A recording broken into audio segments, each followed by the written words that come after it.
দেখুন, মেষ রাশির জাতক জাতিকাদের রাশির অধিপতি নিচস্থ ছিলেন এবং একটা দীর্ঘমেয়াদী সময় এই নিচস্থ রেট্রোগ্রেড মোশন কর্কটে অবস্থান এটা কিন্তু কন্টিনিউ হচ্ছিল।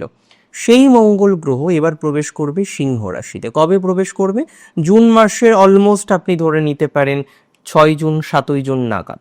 এবং যখনই রাশির অধিপতি পুনরায় বলশালী হবেন, হ্যাঁ, পঞ্চমে অবস্থান করবেন, রোগ থেকে মুক্তির সম্ভাবনা কিন্তু পারবে।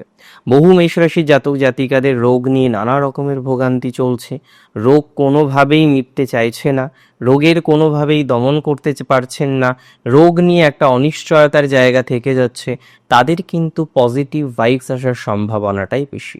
অর্থাৎ রোগ নিয়ন্ত্রণের একটা সম্ভাবনা আমরা দেখতে পারবো, শারীরিক কিছুটা সুস্থতার আভাস পাওয়া যেতে পারে।